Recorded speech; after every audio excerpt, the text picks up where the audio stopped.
Olá, o programa Palavra do Professor está começando e hoje para falar de reforma política e o que vai mudar em 2016 a partir da nova lei aprovada em 2015. O nosso convidado para falar sobre esse assunto é o Dr. Marcelo Beckhausen, que é procurador regional eleitoral. Muito obrigada pela sua presença aqui. Boa noite, eu que agradeço o convite. Para começar, gostaria de falar sobre um dos temas principais que causou bastante polêmica, que é o financiamento por empresas. Esse financiamento está proibido para 2016? Ele está proibido fruto de uma decisão do Supremo Tribunal Federal, né, que já analisava essa questão do financiamento empresarial para campanhas há algum tempo. Era uma ação proposta pelo Conselho Federal da Ordem dos Advogados do Brasil, não é? E que, enfim, o processo se amarrou um pouco, né? Demorou para ser decidido. Teve um pedido de vistas, Teve um pedido de vista do ministro Gilmar, não é? E, enfim, que votou a favor da existência do financiamento empresarial, mas o STF, na sua maioria, né, entendeu que esse financiamento era inconstitucional. E posteriormente o Congresso Nacional chegou a aprovar, né, a nova lei, a chamada Lei da Reforma Política, né, a 1365, onde ele entendia possível o financiamento empresarial para partidos, né.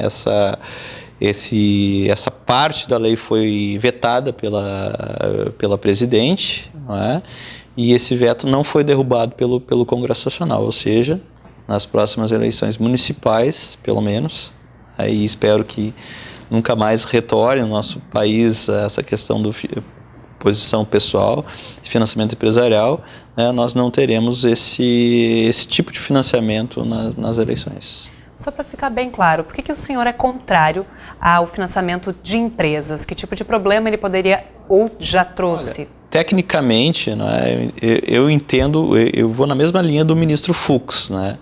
Eu entendo que a nossa democracia não comporta a existência, né, de pessoas jurídicas com capacidade eleitoral, né? Nem passiva, obviamente, nem ativa, né? A capacidade eleitoral ativa, e especialmente o voto, ele é destinado ao cidadão, a nós, não é? A pessoa jurídica, ela pode eventualmente ser simpática a uma determinada candidatura, né? Mas ela não pode participar da maneira como participava, doando, enfim, financiando, né, campanhas eleitorais, enfim, influenciando muitas vezes decisivamente, né? Nós vemos os valores que são envolvidos, enfim. Agora tem essa questão essa questão envolvendo o desastre ecológico de Mariana, onde se vê todo o financiamento, todas as doações que tiveram para os congressistas que participaram da questão dos códigos de mineração, enfim, da questão da eventual lei. Isso é um absurdo, né? Então, as grandes empresas, na verdade, acabam influenciando decisivamente uma eleição.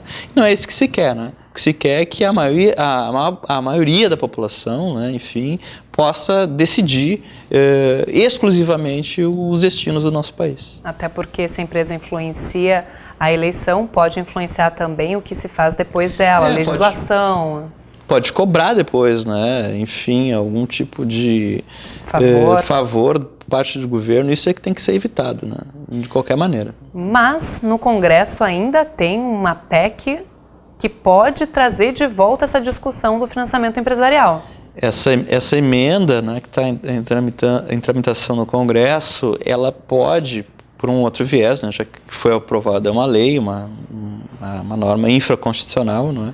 Ela pode trazer por outro viés, pode tentar ressuscitar a ideia do financiamento empresarial, não é? E nós teremos não sei nem, porque isso não vai passar para o presidente vetar ou não. Aí nós temos que ver como o Supremo vai se comportar. Eu entendo que ele vai se comportar da mesma maneira. Ele vai dizer que não pode ter o financiamento empresarial, não é? E que essa emenda ela é inconstitucional. Agora, além dessa proibição ao financiamento empresarial, o que mais mudou com a reforma eleitoral aprovada esse ano? Olha, eu vou te dizer assim, se esperava muito mais da reforma política, né? Enfim, Se esperava, por exemplo, que o sistema representativo que a gente tem hoje pudesse sofrer modificações, de repente optar por um sistema distrital, enfim, mudar, enfim, ser modificado, né? E eu acho que os congressistas eles foram muito aquém assim, do que se esperava deles. Eu acho que as mudanças foram pontuais, as mudanças foram casuísticas, enfim. Se reduziu o tempo de campanha, de campanha nas eleições, não é? Se reduziu, agora iniciam no dia 15 de agosto, né? Ou seja, qual é o objetivo dessa redução? Talvez redução de gastos, né? Ao mesmo tempo em que, quando você diminui o tempo de campanha, você inviabiliza que os candidatos que estão fora do poder possam se apresentar como alternativas para esse poder, né? Quem já é conhecido sai quem já é conhecido vantagem. Já sai em vantagem, né? Porque tem todo um tempo, tem todo um espaço na mídia, etc. E quem não está fora do poder, enfim, tem que vamos dizer assim, tem que se mobilizar muito mais para poder ser eleito, etc. Então tem essas duas questões aí a serem enfrentadas, né? Foi reduzido o tempo de campanha, enfim... A propaganda antecipada também sim. Mudou, está liberada agora? A propaganda antecipada, ela está liberada a não ser que o candidato venha a público e peça votos, explicitamente peça votos, né? Em outras situações, como se apresentar como candidato ou mostrar quais as suas qualidades pessoais, enfim, não é? Ocupar espaços da mídia, etc., tudo mais está sendo, vamos dizer assim, admitido pela legislação, né?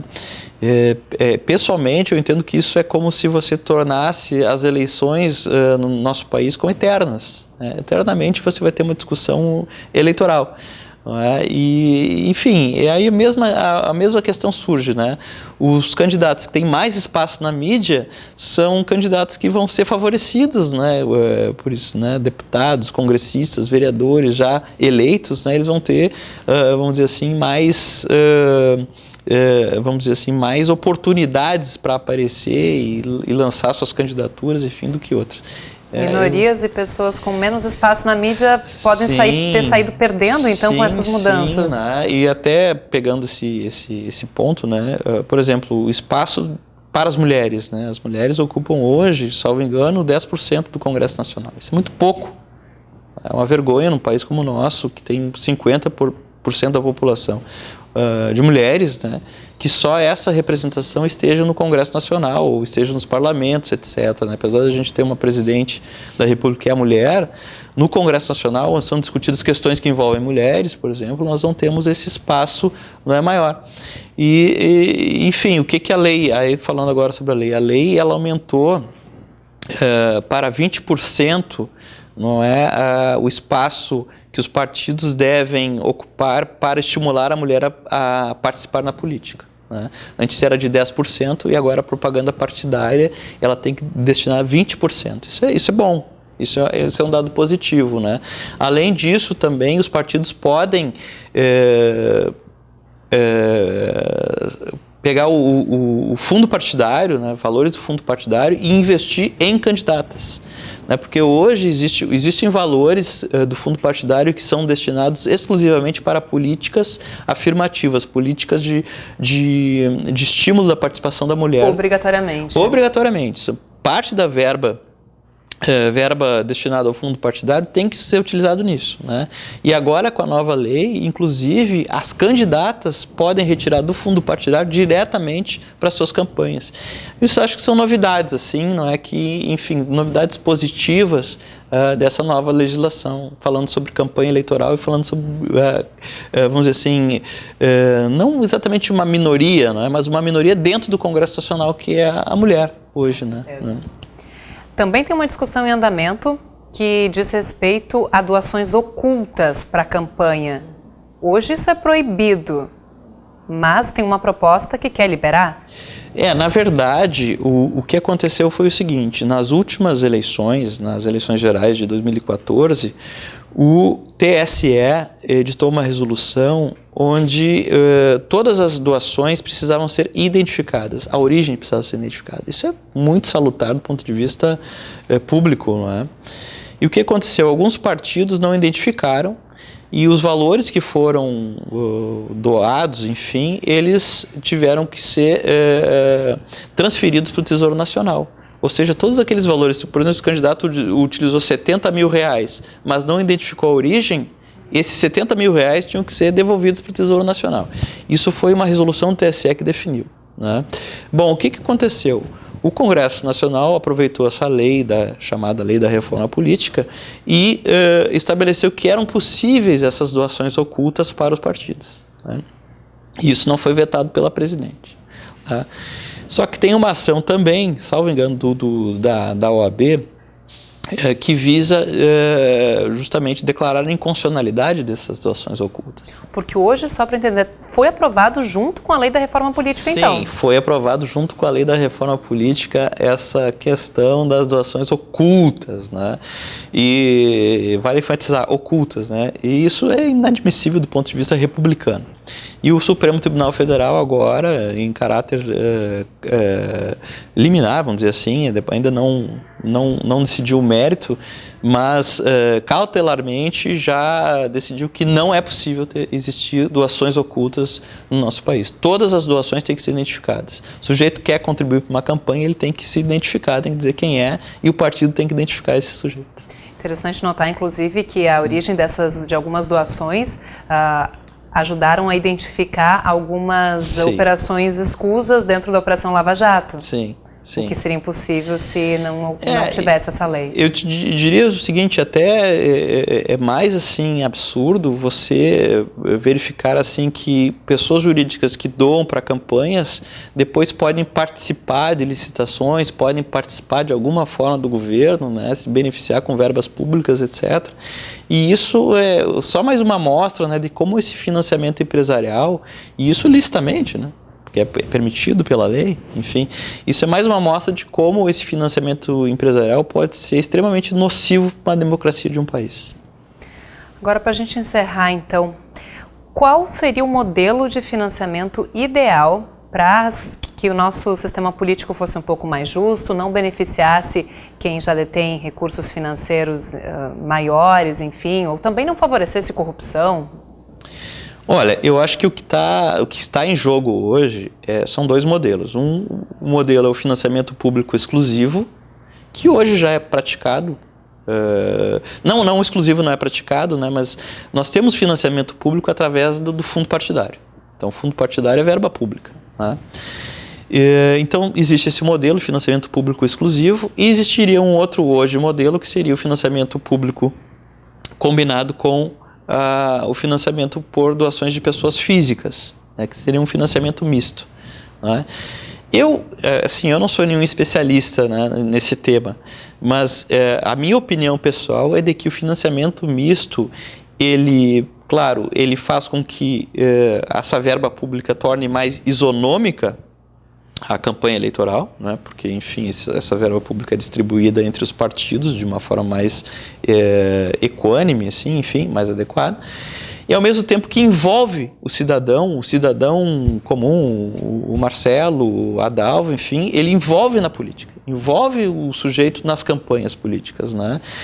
Não só envolve nas manifestações, enfim, que são legítimas e que são desejáveis, né, em prol de um partido, em prol de um candidato, enfim, mas envolve também o sujeito se sentir assim participando, engajado de uma campanha. Eu acho que existem assim problemas em relação a isso, por exemplo, a existência de sujeitos laranja, né, pessoas físicas laranja que vão ajudar determinado candidato, determinado partido, né? Mas enfim, isso também tem que ser combatido pelo Ministério Público, pelo Judiciário, enfim, não é? E eu acho, a minha opinião é de que permitir que as pessoas físicas participem doando, enfim, pode ser traduzido como um envolvimento nas campanhas políticas, nas campanhas dos partidos, nas eleições. Dr. Marcelo Beckhausen, muito obrigada pela sua presença aqui no Palavra do Professor. Eu que agradeço o convite novamente. Muito obrigado. E nós voltamos em breve com mais um assunto que é destaque no meio jurídico. Continue acompanhando os nossos vídeos. Eu espero você. Até lá!